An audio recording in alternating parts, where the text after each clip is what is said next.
Everybody, this is David Bramante, and this is the David Bramante Show.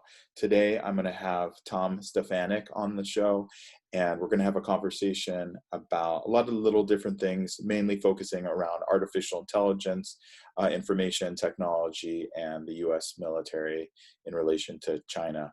I found out about Tom. He's got a book that's coming out called Information War. It's going to be out in a couple months, so I'm looking forward to reading that.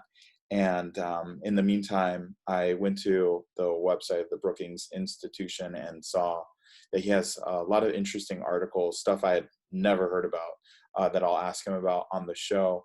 And yeah, we jump around a little bit, so hopefully you enjoy. And just in general, I thought the conversation was interesting because it's easy to, as a lay person who's not involved in any of these think tanks or in the military that's dealing with these questions, to think of Terminator, Skynet taking over, drones flying all over the world, and then humans losing control. So yeah, maybe that could still happen, but he grounded the conversation, let me, basically focus on what the U.S. is currently dealing with in terms of their kind of military issues with in general, but also with China. Would you like to live forever? We are finally starting to understand the human brain. Born from artificial intelligence singularity, I give you the last machine. The David Bramante Show. Hey, Tom. Hello, David. Hey. Thanks for agreeing to be interviewed. So I was trying to figure out, you've got a book that's coming out called Information War, which is how I kind of originally caught your name, and then you sent me some links, and then I found you on the Brookings Institution website with a few articles. So I guess the first thing would be, for some people, and I'm not that familiar with it, you're in the Brookings Institution, or I've heard of Institute. And then I was trying to find you online a little bit, but it was tough to do that. So if you could give like a little background and how you got involved with the Brookings Institute, that would be amazing. Okay. Well, let me go way back, but I won't take too long. Sure. But I originally was interested in Soviet military strategic forces. In particular, the sea-based strategic forces, their submarine ballistic missile forces, and did research and writing in the 80s and came out with a book in 1988. Yeah, I saw that. Went to the Hill, to the House Armed Services Committee for a year, and then went into private industry for 30 years, and kind of emerged from that about 2 years ago. And the Brookings Institution is a place where I've known some people, Michael O'Hanlon in particular, for a long time, who's a absolutely terrific scholar of foreign policy and defense policy, and has been for something like for all of his career. But he's been at the Brookings Institution for 26 years now. And I stayed in touch with him, and wound up there. I'm there now as a visiting fellow. Okay. So that's how I got there. Yeah. It's hard to find me online, and that's that's what we were saying before we started. Yeah, I try. I'm like, I don't know, is this like a government clearance thing? I don't know how any of this stuff works. So I'm like, where is this guy? But I found you on the website. Read you've got really a few of them are, these articles are like very interesting. They're pretty stressful as a lay person who's not involved in any of this stuff, in think tanks or the government at all. It's like for me, and when I'm reading this stuff, I kind of feel like a helpless bystander in these huge like AI races, these like government machinations that are going on. It's kind of intense. So if I could jump to a couple of them, the main one. So your book is called Information War. That's going to be focusing on the AI race between China and the U.S. Yes. And one of the articles I was reading about something called quantum key distribution. Distribution, yeah, okay. Right. So is that going to be covered more in your book, or No, that's really a separate topic. Okay, but will it be included in your book or no? I don't think so. Okay, Um, okay. because it's so different. And the topic of Seems so uh, advanced. artificial intelligence. Well, I'd be happy to talk about that, but I'll Yeah, let you lead the way here. yeah, yeah. But No problem.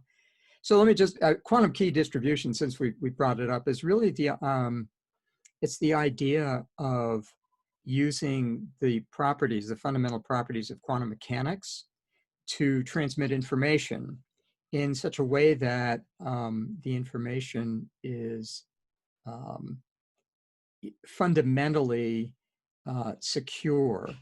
And by fundamentally secure, I mean that if somebody tries to intercept it, um, it uh, the information will be, you'll know about it. Right. Yeah. Uh-huh. Yeah, so I was reading So about that. Yeah. So that doesn't play a huge part. If we could go back to that. So that doesn't play a huge part in your book. So what no, okay, so I don't know yet. It's coming out early next year. So right, what is kind of the main arena between China and the US with AI? right. So well, of course, you've been covering AI and and interested in various aspects of it, I think. Right. And your series looks terrific, by the Thank you. way. I mean, I haven't seen much of it, but the uh, the idea behind AI is I really start with the definition. And it's because the term AI has such a long history and has such a kind of varied interpretation, Right. going back to its earliest days, that definitions really matter. Uh, and I don't want to try to cover them all. My definition of AI actually uh, harkens back to actually a very recent description from the Department of Defense Joint AI Center. Right. I saw you sent that to me. I started researching about that. Right, right. And I think the video, the link that I sent you, is actually the most succinct way of getting that. That's important because my book and the focus of my work is on the military aspects. And now How are you all sorry to interrupt there, but are you also involved in with that group? Or are you communicating with that group through I the do, Okay. I have communicated with that group. Yeah. Yeah, yeah, It's to me it's just interesting that they even have a YouTube channel, you know, yeah, yeah. and that they're explaining these things. And they're not trending. There's not millions of hits on these videos. No, it's surprisingly small, isn't it? Yeah. So to me, I was just wondering, why are they putting out these videos? Why are people not drawn to these videos? To me, it seems like one one of, if not the most pressing thing humans will be experiencing. And it seems like it's going to be coming. It's happening in our generation for sure. I've got a couple kids. They're little. They're gonna see these things. So to me, it's just like, yeah. I think it was good though. The video does clear it up a little bit more on the definitions do matter and kind of putting them in the box. I thought it was helpful. It should. Right, right. Yeah. And the most important part, so just to answer your point or foot stomp on your point, I agree with you. I mean, I'm surprised. You know, this is the Department of Defense, right? Right. Um, and this is the Joint AI Center, which was set up within the Department of Defense, specifically to address, you know, this concern that the United States is not going to keep up in some sense in implementing AI, whatever that is, in the Right. military, and China, where China has documented from the top down that they are counting on AI to really push their entire national effort forward, but commercially, in terms of you know, just economically and of course militarily. So, but let's go to the definition. And what I think is interesting about that definition that is in the YouTube and in the paper from the Joint AI Center, or JAIC, as the acronym goes, Yeah. is that it's much broader than most AI definitions have been over the past, maybe 6 or 7 years. If you read typical books on popularized books on AI, superintelligence, Pedro Dominguez' book, which is a very good book on AI, called the name just slipped my mind actually, but it's called The Master Algorithm. Okay. And there's a huge number of other ones about AI and its possible implications. The definitions tend to be a bit fuzzy and a bit kind of speculative, in the sense that there'll be, AI it has to do with any machinery or algorithmic method that enables capabilities that we typically think of as requiring human intelligence. Now, I know I've just cited a definition that uses the term intelligence in the definition of artificial intelligence, Yeah. but you'll find that a lot of definitions of AI include the word intelligence because it's a little fuzzy. What's important about the DoD definitions is that they've been very specific with examples, and more than that, they've put quite a bit of emphasis on the legacy of algorithms that most AI professionals now and researchers now would not, I think, consider AI. Things like feedback control systems, Bayesian statistical methods, that's kind of borderline for AI professionals. Maybe not so much so, but fairly electromagnetic warfare, signal processing systems. This is bread and butter of the history of defense technology since the beginning of the digital revolution in the 60s and 70s. So I think it's important that in the JAIC's definition of AI, it's all this old stuff, which they emphasize is still very useful, and it's the new things now, that the deep neural networks, the deep neural network based reinforcement learning algorithms. These are the things that do the extraordinarily good facial recognition, win human games. Right. They learn human games on their own. Highly structured games like Go, chess, or StarCraft 2, and things like that. But again, the JAIC emphasizes that these old algorithms are still very, very useful. And I'll just finish with the point that my opinion is the reason that they're very useful is that they often don't require a lot of data. And that's often a big, big issue in defense, because defense is it's a fundamentally confrontational arena. Right. The other side is trying to give you deceptive information or deny information. Right. Whereas in the situations that we see AI grow up more recently, games or recommender algorithms for online like things, media shopping, all of that. It's endless. The amount of data that they're collecting and labeling is just like really infinite compared to the military data right now. That's exactly right. And it's that. So that's a great point. And on top of that, the data that they're getting is free. They don't have to pay for it. Yeah, it's like free, like self-labeled. I read in one of your articles. Right. It's like the user is posting a hashtag. They're doing it in the description.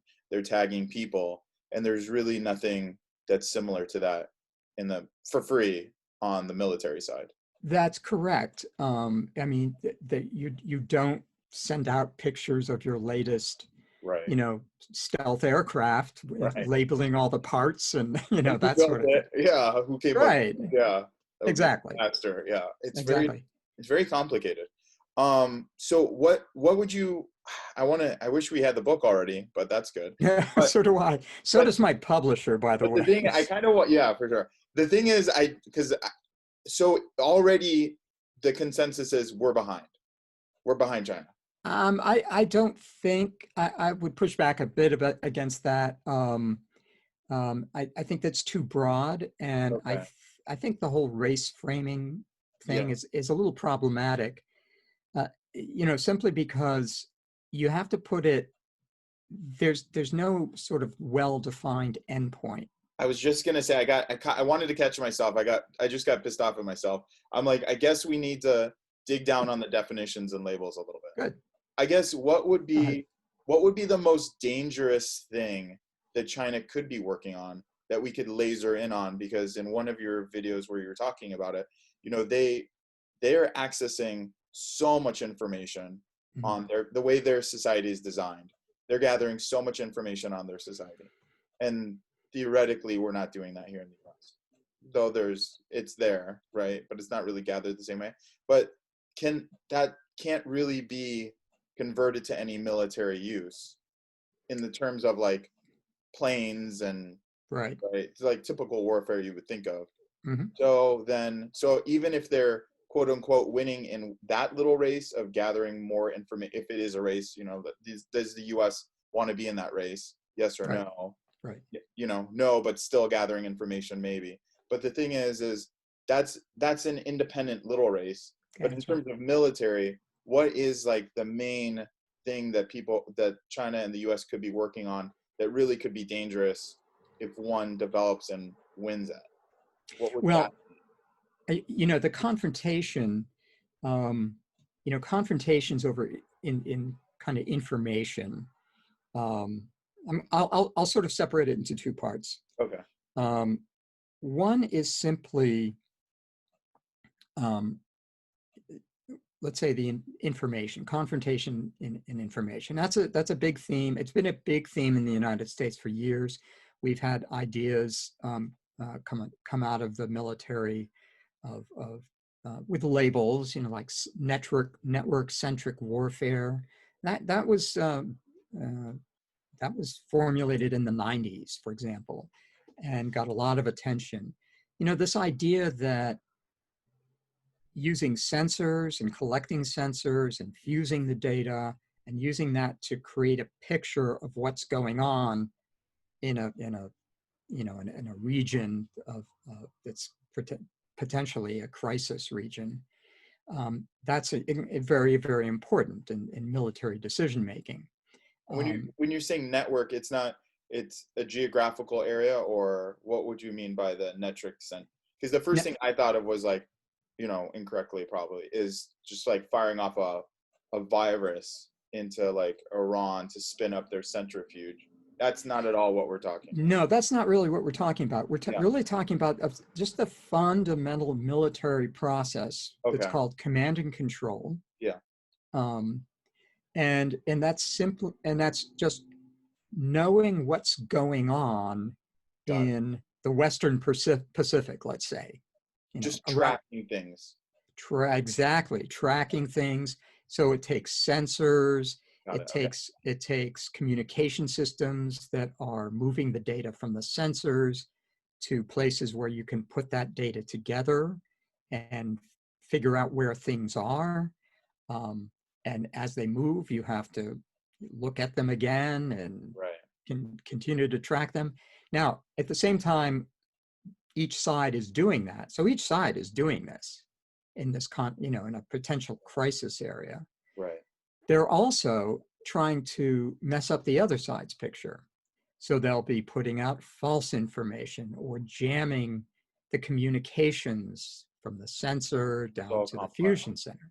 Yeah. So it's this game. I mean, and it's a serious game, but it's a two-sided, you're trying to gather as much information without releasing as much information. Always making it, it's just. And you're trying to deny the other person accurate information. deny, and deceive. Yeah, deny and deceive, exactly. That's Yeah. right.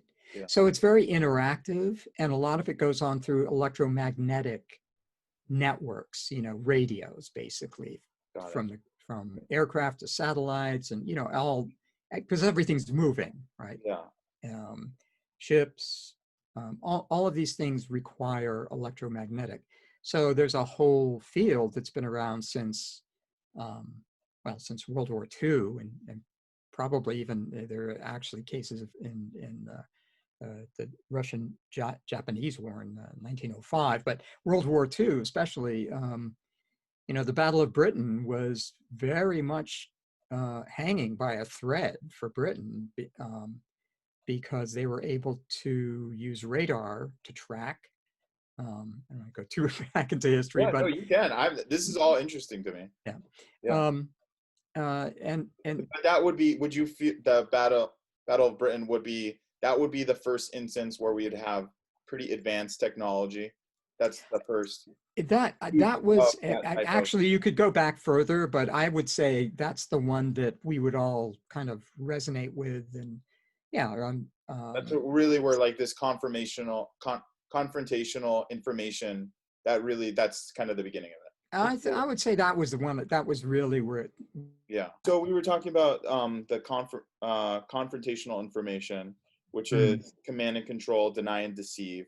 I Right. think for me, a lot of people, immediately your mind jumps to like Terminator and autonomous vehicles moving and flying, and then it just like your mind, if you're not in this world, Right. you can just go crazy with the sci-fi of like, where does this Yeah. all go? But Yeah. it sounds like from all the reading, what I could find, we're nowhere near anything like that. And that's mainly because, which is why I brought up the quantum key distributor, is Distribution. it seems like everything is the amount of information available, it's very hard to get the information. It's very hard to rely on the information. And then you made a comment of humans are the weakest link in any of these systems. So we can make a super secure system, then it starts to, but that's in a silo. And then you have to connect it with these allies. And now it's becoming more vulnerable. And then obviously the people are running around these, centers, making it even more vulnerable.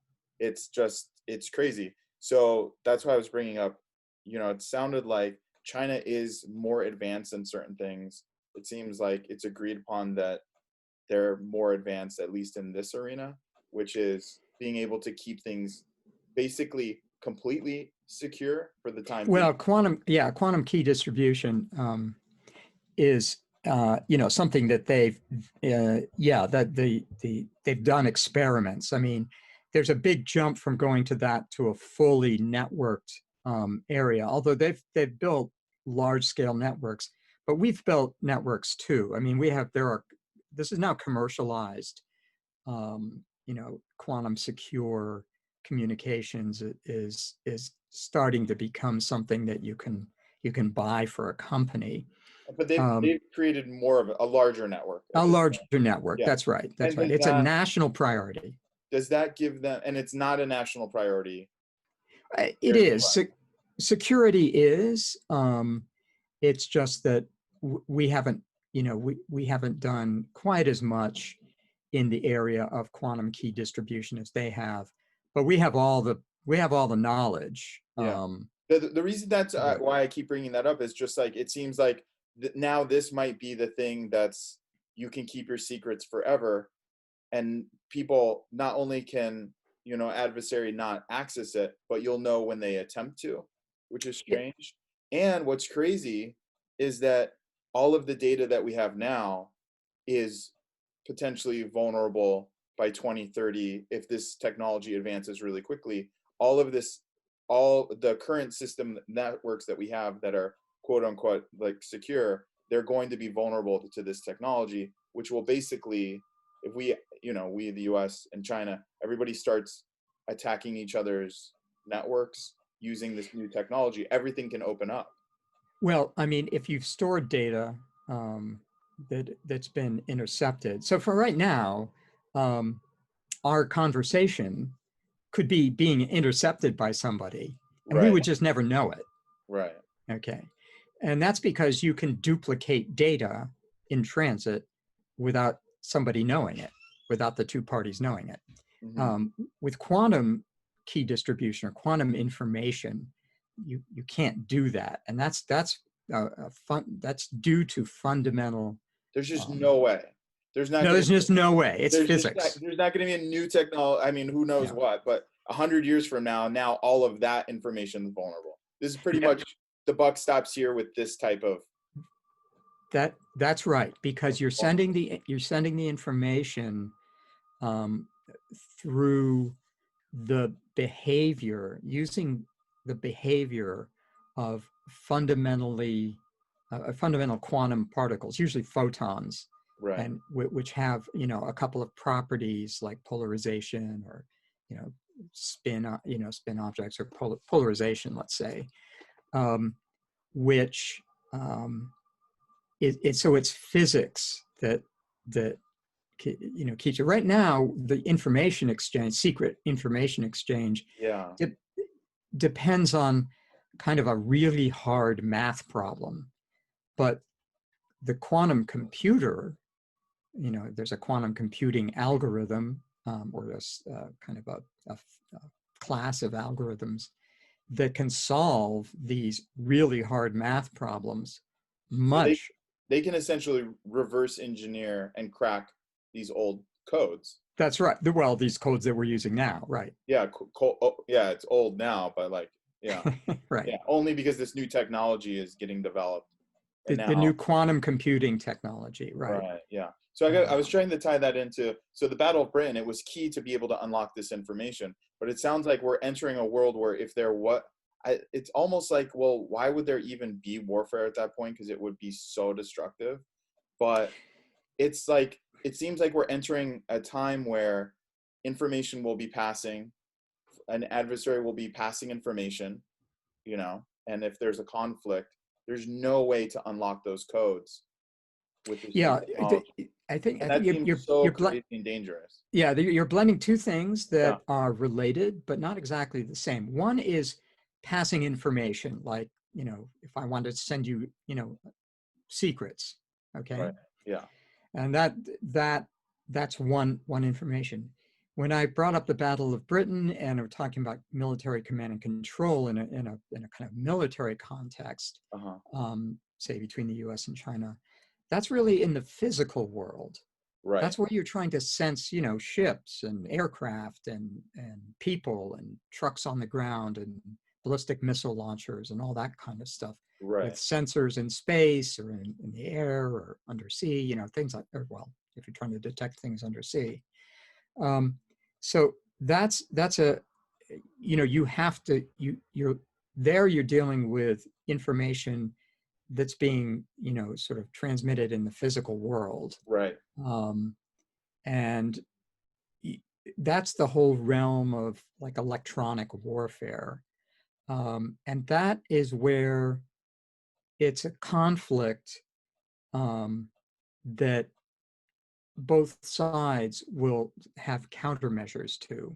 And that's why I say AI, as defined by the Jake, that's why they've opened up this definition, is because there's a lot of older technology for signal processing and that sort of thing that is much, it just has a much longer pedigree and is much less dependent on large amounts of data than deep neural networks are. That's very effective in this military confrontational situation. The physical world. In this physical world, while you're trying to detect physical things with physical sensors. Yeah. It seems like in the physical world, the US and China could play this endless game of moving these pieces around endlessly, but never actually interacting. Now that's, and you've actually touched on, David, sort of, if you read, what the Chinese have said for a long time is, and this is a kind of it's a kind of a broad strategic thing, but they're kind of their military strategy has a strong thread of wanting to win a war without fighting, Right. win it purely by um, uh, dominating the information domain, Yeah. and denying the other side the ability to make good decisions, military decisions, and therefore just attack the entire command system Right. of the other side, in this case the Right. United States. Right. So that's really more the nature of the there's an effort to suppress um, kinetic warfare, blowing things up. Yeah. Um, You neither think that, side wants that to happen. well, neither side would want it to happen now, because it almost seems like it's pretty, I mean, it's pretty neutral at this point. It's tough. It's pretty tough. In it depends on where you're talking about too. I mean, You just so I understand. There's no world I can envision where the US and China has a physical fight. That just does not seem possible at all. Do you think that that could oh, be? it's possible. I mean, the But it would be a Chinese, small skirmish, or it would be an all-out war. we no nobody thought World War I would start. Everybody, I mean, there's an argument that Germany did want war, but a lot of people didn't want that war. We've gotten to wars happen that people don't want, Right. And you look and back like, oh, that's how we got there. But at the time, yeah, you're yeah, like, what happened? So yeah, it's always a possibility, because we're humans, right. and people make mistakes. So, but it does look like, it's just going to endlessly, hey, your boat's moving here. Okay, we're going to kind of like keep track of that, and nobody have any weaknesses in the physical world. And then the weakness is maybe the actual system. And if you could injure the system, then the entire system, including these physical things, are vulnerable. Right. I mean, for example, imagine if um, y- imagine a scenario in which side A can tell side B, I know where everything is of yours. I know where I know what's being moved over the ocean. I know what's being moved through the air. I can tell you where everything is, and I can prove it to you. Well, that's going to have a pretty dampening effect on anybody's wanting to pull the trigger, right? Right. Um, And are we at all, are both sides tracking each other that well? I don't know. I Yeah. mean, I really don't know. It just seems Um, unlikely. It's hard. I'm not in this, but it seems unlikely that there's physical things moving around that neither side is properly tracking. well, But it's a everybody's possibility. right. Everybody's trying to do that. I Right. mean, that's where stealth comes from. Stealth aircraft. That's the Yeah. the latest generation, and um, more space sensors and more sensors of all different kinds. You know, um, you know, you, so a good example of this is in Afghanistan, Kosovo earlier, but Afghanistan and Iraq. I mean, the United States had complete information dominance there. We could see where everything was. We had the sensors, we had the communications. Yeah. The other sides, which was a kind of a low-tech insurgency, did not have the ability to deny us that information. So it was very unbalanced in the information Uh-huh. sphere. Right. That's not, I mean, and so we're emerging from that era. And From yet that's still dragged out. Like, to your point, that even with that supremacy in the information, it's not like, hey, you shut it down the next day. That's right, because it's not Yeah. it wasn't we're talking about just the military aspect of thing, which is a very narrow. Yeah. It's kind of what I concentrate on, but it's very narrow. I mean, this is about um, uh, creating the circumstances for nations to build um, build themselves and to reconstruct their societies in some way, and the the things that keep us out of wars are diplomats, people communicating and understanding each other, Right. having the military capability, if it, as a piece of that, Right. Yeah. but also, We have to have that to bring everybody to the table. And that's right. And so we need a strong State Department, for example, right. right? Yeah. Which we have to rebuild now, Mhm. but I won't get into that much more of Yeah, that. I hear you. It's crazy times right now. So, so you're calling it's Jack, but it's the Joint AI Center. Jake, the Joint Jake. Okay. Jake. AI Center. Okay. What How's is how people pronounce it? okay? Cool. Thank you. So their main focus are they trying to then to update the U.S. system? Because it sounds like that it's not really a physical problem, though that has to happen. Like you're saying, hey, the diplomats need to talk, obviously, but you need to have a military behind it. Otherwise, you're not going to talk at all. So it seems like this seems like a new campaign, or like there's a drive in this direction to get something improved. What is that? What is the thing? Is it the system, like you were saying before, that's the weakness? Right. It's the idea of the Jake. I mean, this AI, as you know, and your listeners know, has been a big thing since 2015, 2016. It's, and there's been all sorts of, commercial, it's just been a big thing. Well, the DoD kind of, and of course, and it was mentioned as a core element of the Chinese developmental strategy across the board, as I said. Yeah. So the United States was saying, well, they're banking on it. They're banking on it, right?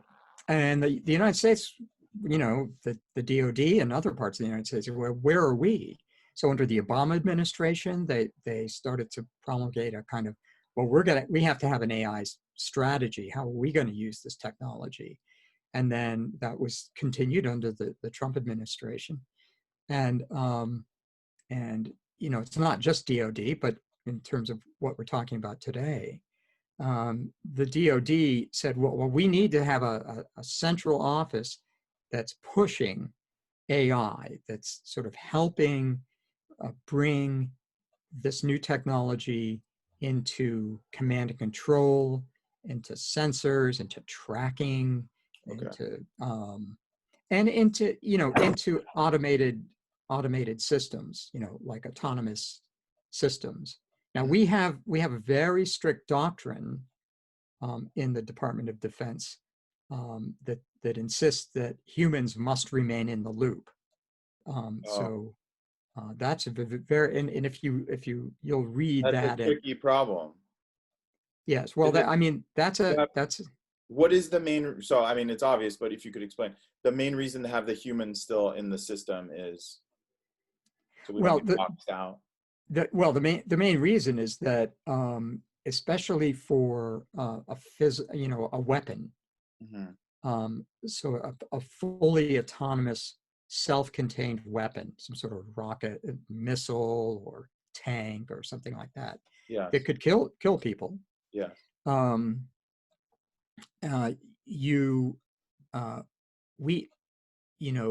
That becomes as a lethal means.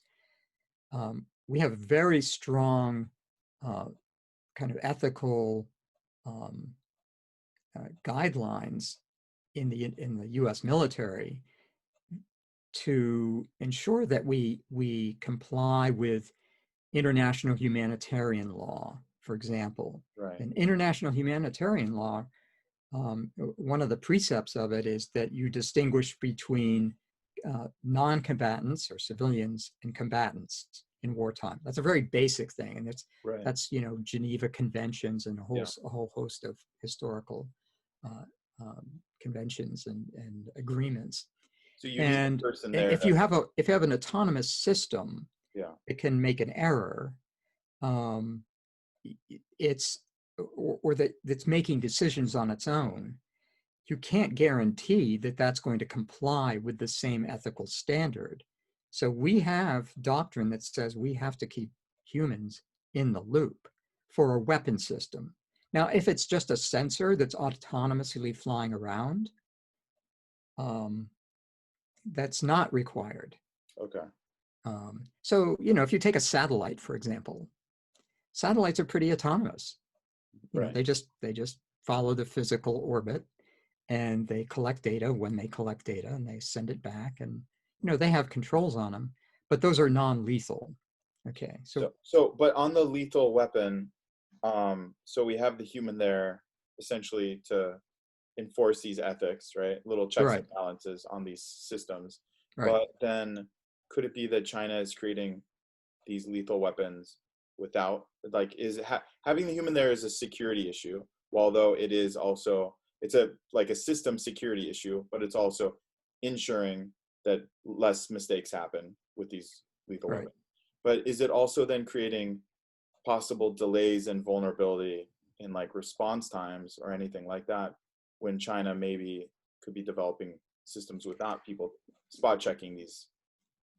That's a big question. I mean, and that's where, you know, that's where you need to have, you know, really diplomats talking to each other and saying, look, we have to agree on norms here Yeah. because these technologies could get out of hand.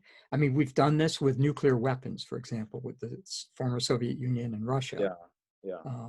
These are, well, I don't need to describe what nuclear weapons are and their complete indiscrimination between combatants and non-combatants. Right. And so both sides, even at the height of the Cold War, both sides saw it in their interest to kind of put some kind of lid on that and keep So some it's kind of control. devastatingly destructive. It's just Yeah, like, yeah.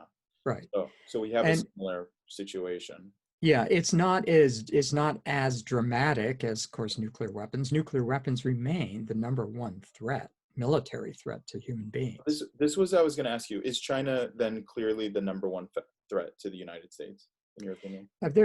Their military threat. No, I'd still say it was the Soviet Union because the Soviet Union has a way more. Excuse me, Russia. Yeah. I mean, Russia has way more nuclear weapons than So China does. in a military But sense, they're more dangerous, but China is more of a economic kind of information threat.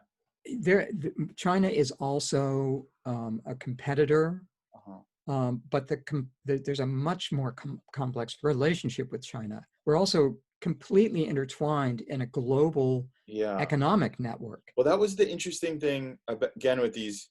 I feel like I'm belaboring these, but and one of them is that we should collaborate with a lot of their space-based programs so we don't get left out. So we're, you know, like we should try. It's kind of a bizarre thing to think, oh, let's collaborate on military work and space work when it's like clearly if you're kind of like supposed to be competing against one another, but at the same time we don't want to be left out of any advances. That I didn't really understand. If you could explain that. Right. Well, so I mean, basic science, you know, quantum physics or biology or you know, vaccines against viruses. Okay, that's basic science. You know, is something where you can have areas where competitors can work together if it's in their joint interests. Right. And we've been doing that. We trade with China. We still have massive trade with China. Right. Yeah. And there's a joint interest in doing that. You know, as the competition element of that kind of heats up, there's more and more concern about, you know, kind of narrowing and being more specific. And I would say probably the areas for collaboration are going to be becoming more on the more basic science. That is the basics of biology and the basics of physics and you know, astronomy or whatever it is. To be as collaborative as possible on those basics. right, because it's pure science. You know, But, when there's no collaboration in terms of any military development. no, there's not collaboration in terms of developing. It would make no sense to do that. Yeah. No, what would make sense is to have military people talk to each other Okay. and say, we need to, so for example, when you have ships in the Taiwan Straits that are, and the South China Sea that are interacting, you want to have, and they're, you know, we're trying to, you know, we're making the point that those are international waters. China's trying to claim them that no, these are Chinese waters. And you get into these potentials for conflict that we talked about earlier, Yeah. where some pilot or some ship driver makes a mistake and you've got an accident and people get killed.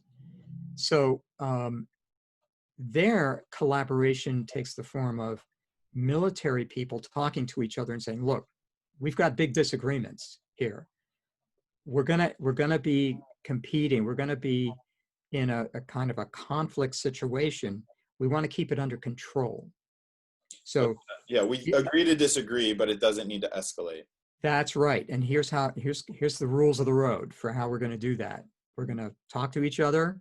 You're not going to come within X meters of my ship, et cetera, et cetera. You know, that kind of thing is to kind of prevent a catastrophe.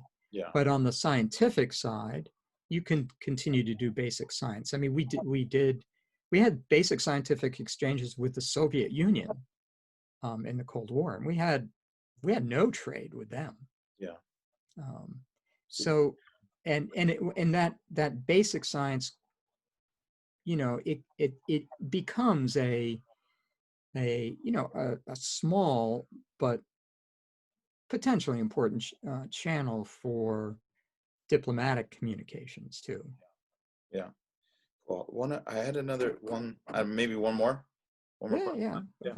Because the one of the things I was reading was that Edward Snowden's release of information kind of helped spur a lot of this acceleration on China's part. Mm-hmm. Right. So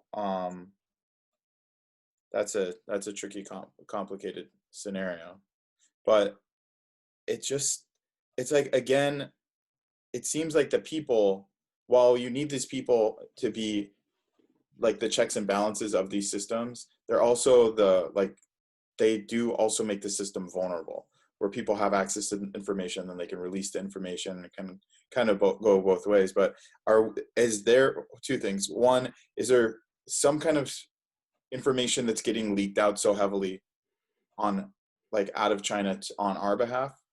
Are we getting those big, like, data dumps where, like, wow, they're working on stuff we never knew that they were working on? Are we getting any big surprises like that? I'm just not plugged into any of that, so I just don't know any of that. Yeah, okay. I'm not either. I was just wondering. And then the other thing too is just in terms of like general AI or AGI, that with these systems, like the military systems, that it seems like they also need to make sure that the systems are not fully, like, insulated, where humans not involved, for this fear, I think, again, like the sci-fi fear that the robots take over the world and they just rain hell on earth. So, like, when I was doing all the reading, it seems like we're nowhere near anything like that. That's correct. Right. But it does seem like we will go to a place that's very close to that. It seems like a natural evolution of where we are to where we're going. We're going to wake up one day and be like, there's things moving around, physical things moving around without human input, and they're very dangerous things. Well, we could get there, but again, you're positing something that could happen, but just my perspective on, risks and that sort of thing. If you want to focus on a risk, on a physical risk to humanity, just stay with nuclear weapons. I mean, we have these rickety old systems run by a Russia that's, in a long-term economic decline. Yeah. Okay. So there's your risk. And that's right in front of, in fact, that's been in front of us. We don't have to think of these crazy sci-fi movies. Yeah, I know it's interesting, but We in have a these real problem. There are real nuclear weapons yeah, that are degrading. The systems are eroding, and they're in the hands of groups the of people. we've had near accidents. You've heard of the one with, I think, Petrov, I think. So, you know, we've got some real issues, and then, you know, moving, you know, well, let's just stay with that one.